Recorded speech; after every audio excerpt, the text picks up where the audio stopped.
we stay about a month in Angel Island because the immigrations over there. I think around over 1,000 people there. Some they stay there over 3-4 years, just like a jailhouse.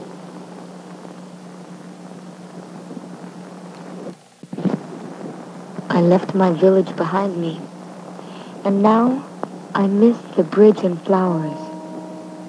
I stare at the faraway clouds and mountains with eyes full of tears. A wanderer longing for treasures and a happy family. Who can know that I was imprisoned on this island?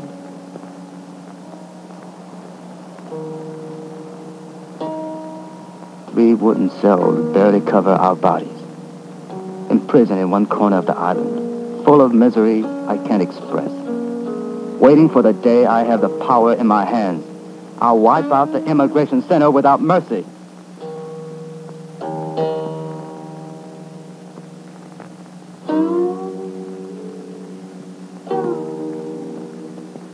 The first people in the Delta were the Chinese. They came in building the levees back in the late 60s, after they got out of the gold fields.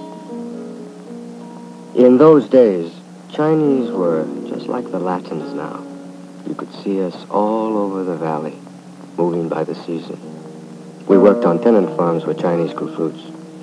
In the beginning of the summer, you picked cherries. After that, pears. After that, you planted tomatoes. The old guys would go from Cortland to Fresno, then rest a while, then come back again. On the farms, we lived together in crowded bunkhouses where we cooked and slept in bunk beds that lined the walls. Maybe 10 of us would sleep together. First of all, people are welcome because they're available. You use them. But something happens, either because of agitation or jealousy, or a group gets targeted for some kind of prejudice. So in the case of the Chinese, okay, they're used. Then they become a target. And to a point that you pass a law to exclude them, like in 1882, stop them. And then you expel them. You just don't bring them in at all.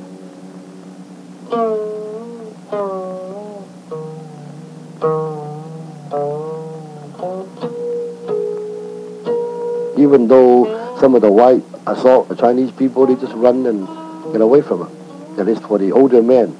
But the younger kids, naturally, if the younger kid wanted to fight, why, we fought back.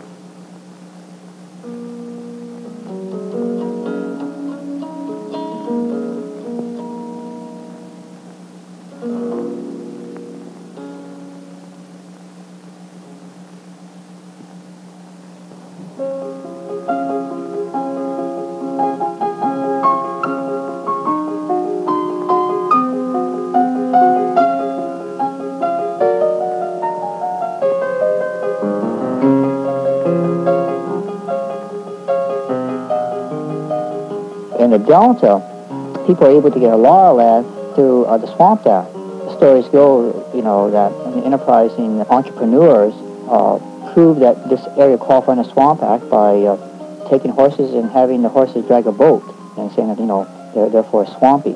But these are kind of schemes that suggest, how certain kind of patterns of concentration of land has gone into the hands of some people.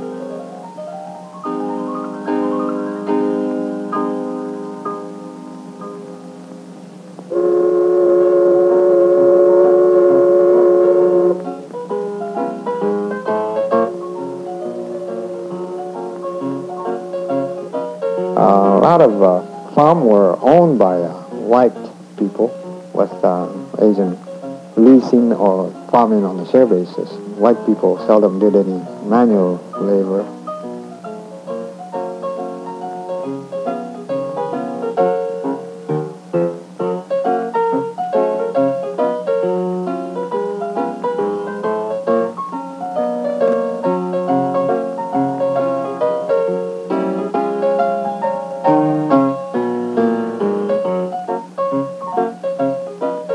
After the Depression, Chinese were farming the land as a tenant, can't afford to pay the help, so they turned the ranch back to the owners. Some of them work for the owner, but most of them just decide, well, we better get to the city where we can find more jobs.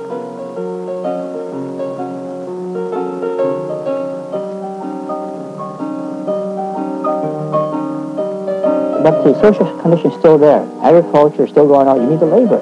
So you got to bring somebody else in. They turn again to Asians. They brought the Japanese in. Many Japanese pioneers became successful contractors. Most of our contractors are based on the rake-off system. He charged $1 per month for handling a mare. One time he had 3,000 men under him. And the people who come from Japan without funds, without knowing the language, so they have to depend on the contract.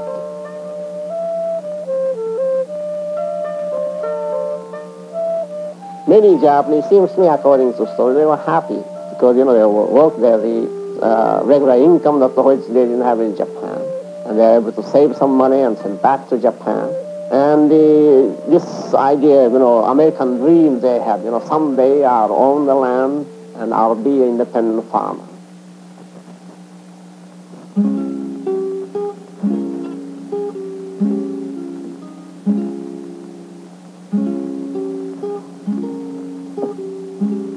Somehow the Filipinos have been the last one in, so therefore the trap seems that much more tight.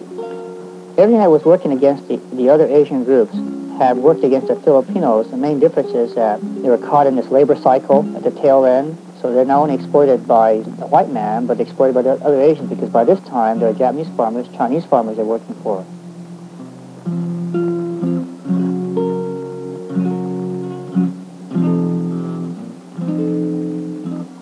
There are two kinds of picking grapes. There is contracts and there is by hours. So if you work by hours, of course you're just working, moving regularly. But whenever you're going to work contract, well, if you try your best to make money, you work as you can.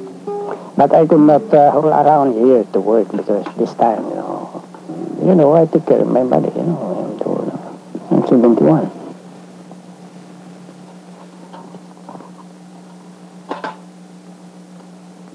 I came here in 1929, when I was here in the Philippines.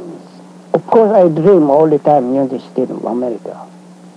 See, somebody said, life in United States, it seems that we're all seem that we are riding in the clouds,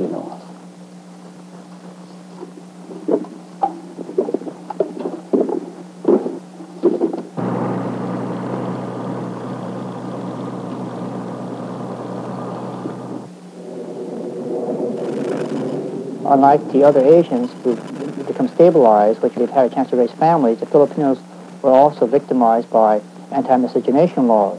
Not only could they not bring women in, but they couldn't really get married. And this is the reason why you find so many men ending up all alone. Only Social Security I got. Now I got $124 more and took out already the medical insurance. Is there enough to live on? Oh, no, sure, no. So I didn't work well in field.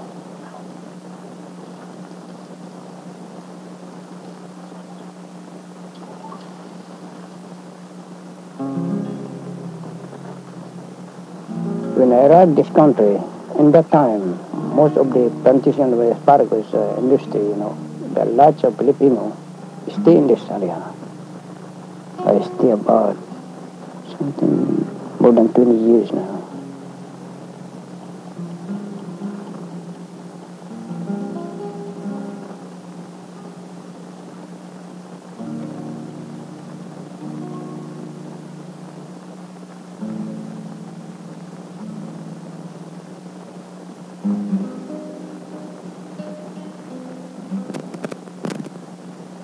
Sunday, Monday, Tuesday, Wednesday, Thursday, Friday, and Saturday.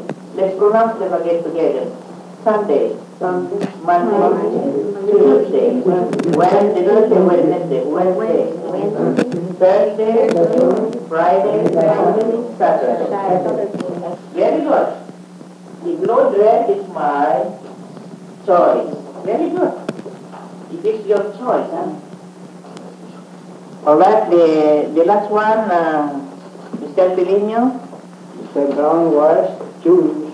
Well chosen to be president of the club. Very good. And where are you from, Mrs. Braceros? Where are you from?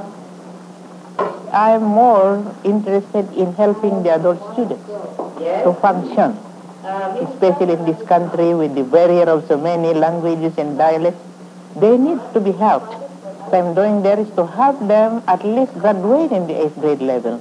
And this will be a stepping stone for them, for me, to twist them to the high school level, you see. If they are ambitious enough, then they still can go to college. That's not wonderful?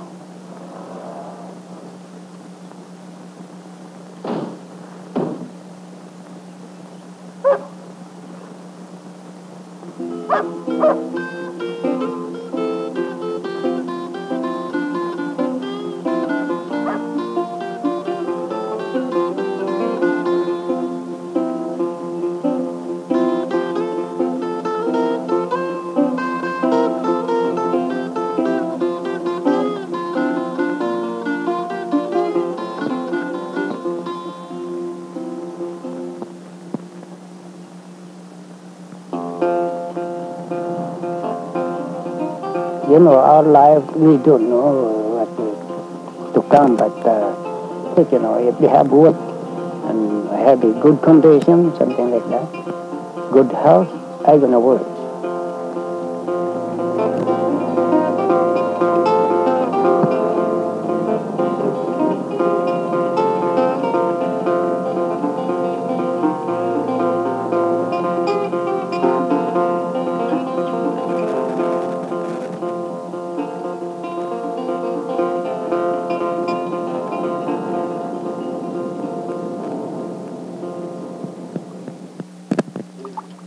Well, one Japanese farmer just went out last year.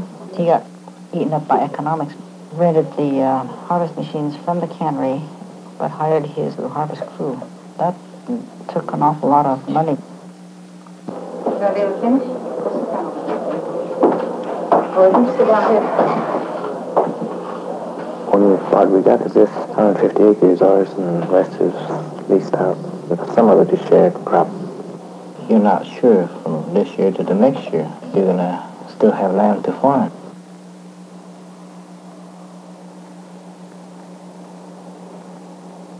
With the land that we are leasing, as long as your landlord makes his tax and insurance payments, generally they don't give you any trouble because there hasn't been that much demand for land so that there was out and out gouging, I guess you'd call it. But like now, things are getting very competitive because the prices of farm products is so good. One big farmer here bought out 1,700 acres. That put out 3 people. Owners have more goods, and so to be a tenant under this kind of situation puts you under a fantastic disadvantage. So it's not enough to just provide your labor, you got to have money to back it up too. A lot of these small farmers now are selling contracts of their harvest, even before it's harvested, end up taking all the orders from packing corporations to the point of knowing how much to produce, when to produce, what to put in, what kind of fertilizer to use. Even if the land is in their name, you're really tenants on your own land.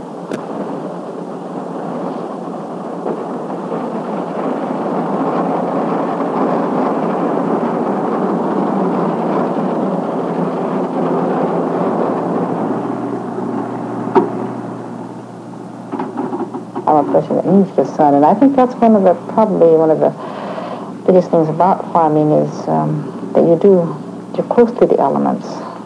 And I think people who are in farming are there mainly because they have gotten satisfaction out of watching things grow. And the money itself hasn't the biggest incentive. The plants don't come out the same way. The rows don't even look the same.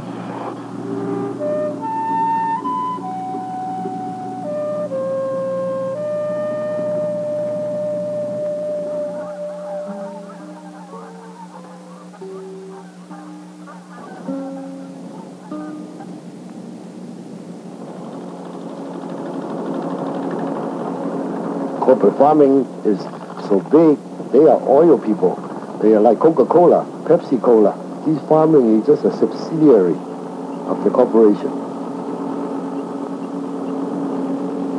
big corporations come in and then hire back the original farmer because he's got the expertise with interest payments, taxes, and salaries paid out, you know, and then they can come out with a loss, actually, although they're making money. In the United States, the idea is to get big. Feasibility just isn't the criterion. It's get big whether you need all that land or not. In fact, I would say that the quality of your farm products tends to go down past a certain size. And it's pretty hard to control pesticide, the water, all those things. You know, the big problem is what it's going to happen to these displaced families. Jobs are hard enough to get in town.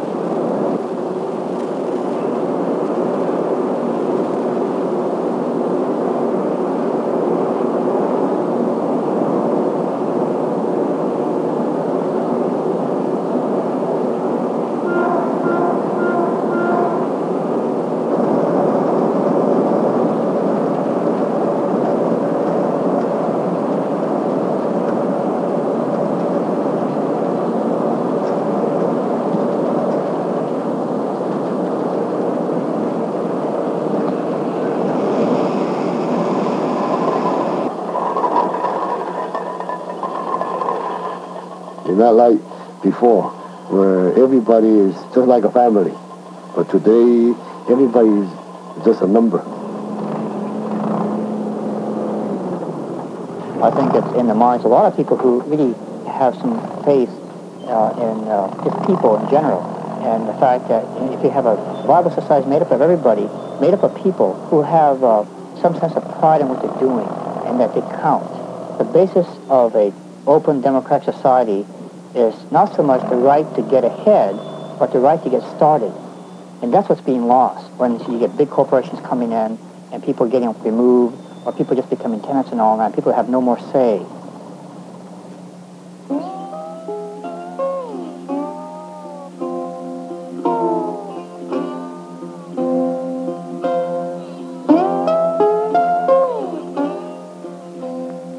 By 1950, there was no longer these Chinese people in the Delta working on the farms.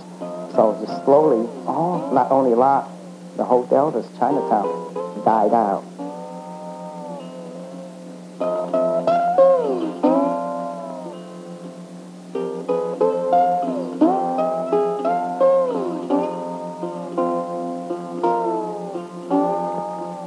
You know, the housing is bad.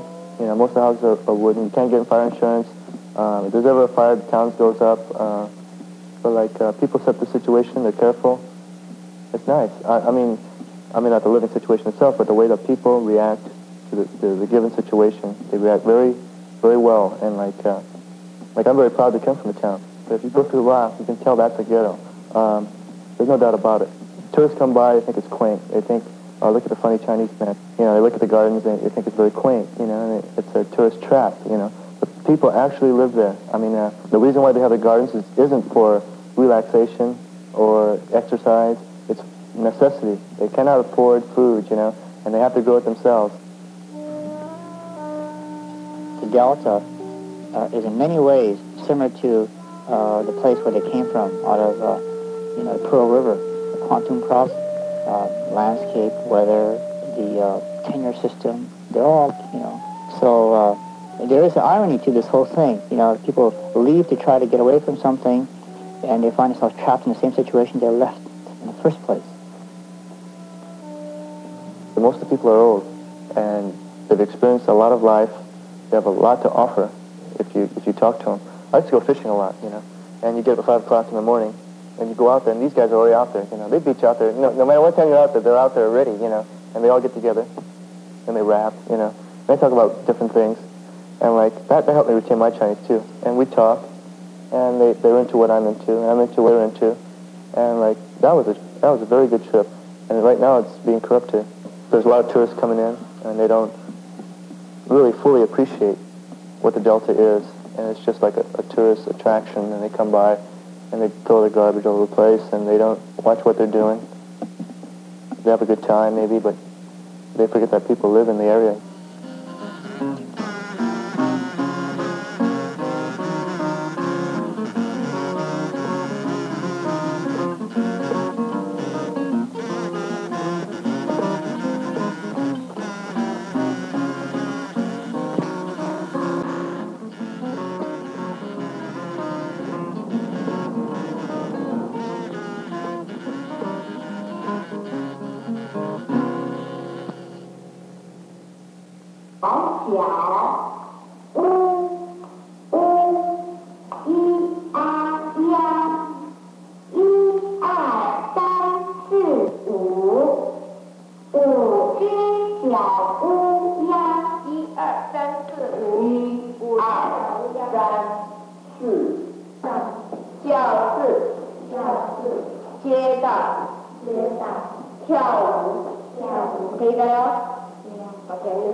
Just come home directly from grammar school, have dinner, and then you go to Chinese school for about 2 hours.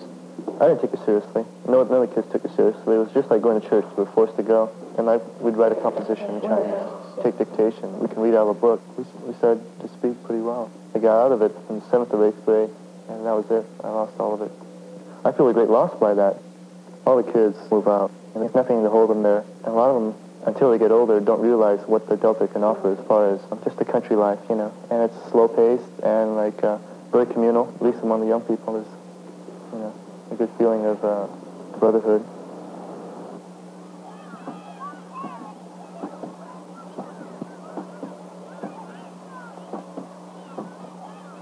The young Oriental children are leaving. You know, the families that have been there for 2 or 3 generations. The kids are growing up and going away to school, but they're not coming back, you know. And their tastes are changing. They're becoming more urbanized. And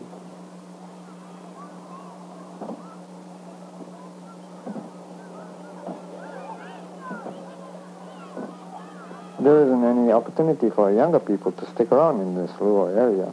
If you're going to start from scratch, it's almost impossible financially. Every machinery costs a lot of money. Unless your parents are already farming, youngsters got no chance. Once they finish high school, they don't stick around here.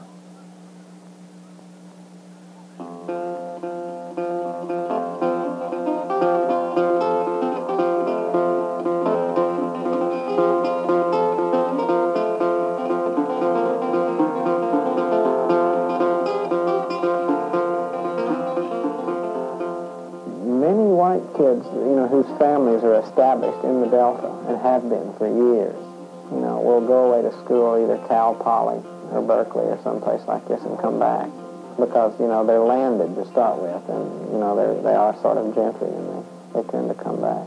But there's a very urban middle and upper middle class that live in Walnut Grove. The river rides in Walnut Grove. All the poor in the Oriental live on one side of the river, and on the other side of the river are all the Caucasians and the wealthy people. It's also a very tight social society, too, you know, particularly among the middle-class Caucasians. It's pretty segregated, you know. The Oriental community stays to itself, and the Caucasians stay to themselves. And it's, I guess, sort of like Faulkner's Old South, you know. I mean, it's just always been that way, and they figure it's always going to be that way. And as far as I can tell, the Oriental people don't really feel, they don't appear to feel discriminated against. You know, they accept it more or less as a fact of life. Even if we were segregated, we had our own community, we had our own group, and we didn't feel left out at all.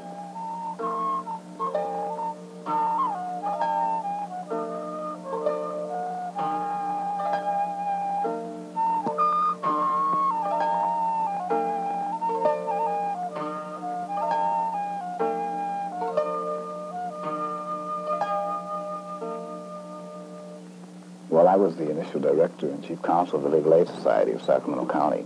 And on this particular day, a very old woman came in. Her landlord had raised her land rents. I really didn't have any idea what she was talking about, but I took a trip down to the Walnut Grove area, and I was quite surprised to find that a corporation or a group of people literally owned the town.